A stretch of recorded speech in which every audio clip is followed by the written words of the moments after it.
I think there are two kind of Glaive fans.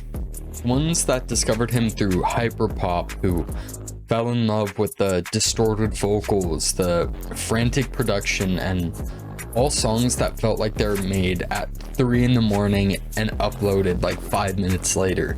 Those Discord songs and shit. And then there are the fans who believe like, I care so much that I don't care at all is the best he's ever released and on. If you need a hint to which side I'm on, I literally have the album on the wall. But we move from that, okay? We move. But if that's the case, why does this album get so much hate?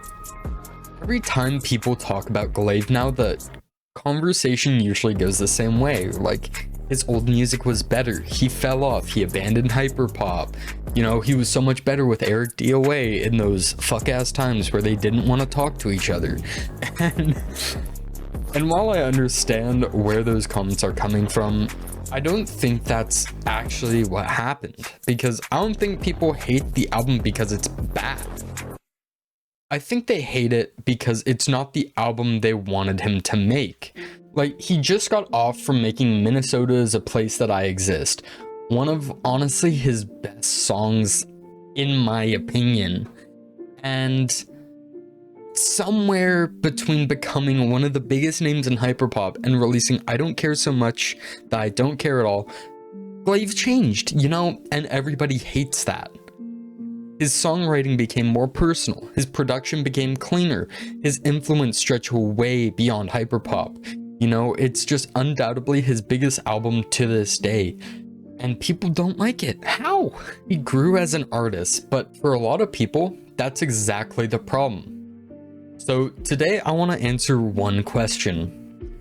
Why is Glaive's most talked about album, most of the time in a negative sense, my favorite? And to understand that, we gotta go way back in 2020 when he was popping off with a bunch of other guys making music on Discord. So let's reverse. Back in 2020 and 2021, hyperpop was like exploding online. Like, you could not go on SoundCloud without hearing a hyperpop track. You know, Breakins, Eric DOA, Alden, Midwest, and Glaive were like goated. There's probably some other ones, but I'm missing them because those are like the 5 I have in my head at all times. The genre was very messy, you know, you can tell it's a bunch of kids making this shit, and the vocals were always pitched up, the drums hit so hard, and there's always like clipping in the song, so like their vocals would clip a little bit before actually speaking. And I think that's why people liked it. Honestly, it wasn't perfect, it was just like what it was. And Glaive fit right in there. He popped off with his first song, I'm pretty sure. First song on Spotify, you know, Life is a Pain. And he was 16 years old at the time, making music in his bedroom, uploading songs like Astrid, 1984, Cloak and Dagger, and Pissed. Crazy tracks. They became literally, like, when I imagine what hyperpop is, I think of those songs and a couple more. And people weren't just fans of Glaive, they were actually like fans of the genre itself. But here's the thing about artists. Most of them don't want to do the same thing forever. Like, I can't even do the same thing forever, and that's like, no matter how much I love it, why do you think I'm back here? Because I took 3 years off and then I came back, you know? And you can hear it even before I Care So Much That I Don't Care At All. Like, there's one track in there that was like right before it, 3 wheels and it still drives, and you can tell that change was like right there. That's when they got pissed off.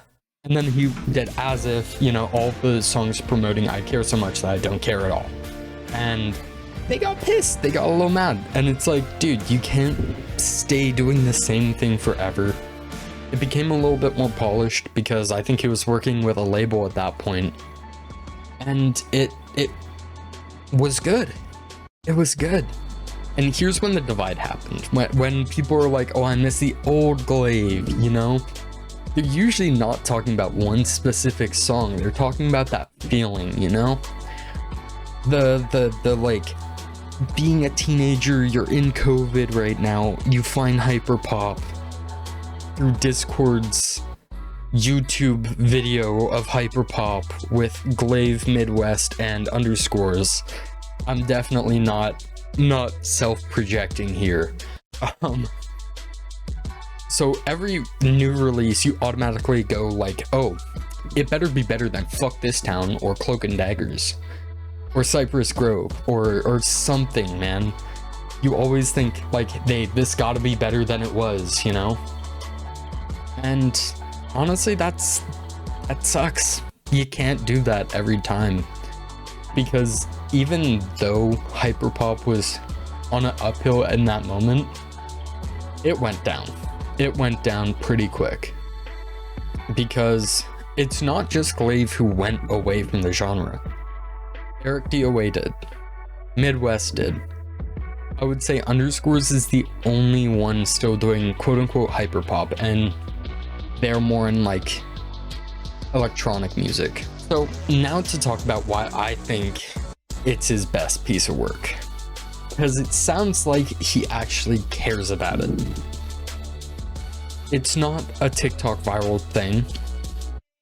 It's a monologue about his life and what he's been through. And I'm like, that's fire. And in that moment, 2023, we're just getting out of COVID. Everybody was like depressed as fuck. And I remember listening to this album while playing like Elden Ring. And honestly, you should never put expectations on a musician, because that just like, it's suffocating. It's so suffocating, and it sucks. It makes the music suck. So the real problem here, I don't think it's about Glaive. I think that it's because he blew up with one sound, he changed the sound, and now he's doing his own thing. And I think people can't fathom that he could change, you know? So, will everyone like love I Care So Much That I Don't Care At All? No. And that's okay. Not album is supposed to please everyone. Like I've literally read before this a music review of the album that put it at like a 35 out of 100 and saying that this was ass, and I'm like, bro, you're so dumb. Same person be putting DOA by Eric DOA at like a 50, and I'm like, yeah, no, you're just a hater for real. Because like, tell me why I look at your wall socket one and it's at like 95, and it's like, dude, understandable, but what's with the other two? Come on. I went to go watch May It Never Falter live in Toronto, and like 6,000 ISK went fucking crazy. Live and Direct went crazy. My Birthright was like so sad, and it like, just because you aren't doing the same thing you did when you started doesn't mean that the albums they make are bad. I think that it purely comes to taste, and you know, sometimes you just gotta let it go that you aren't gonna like something.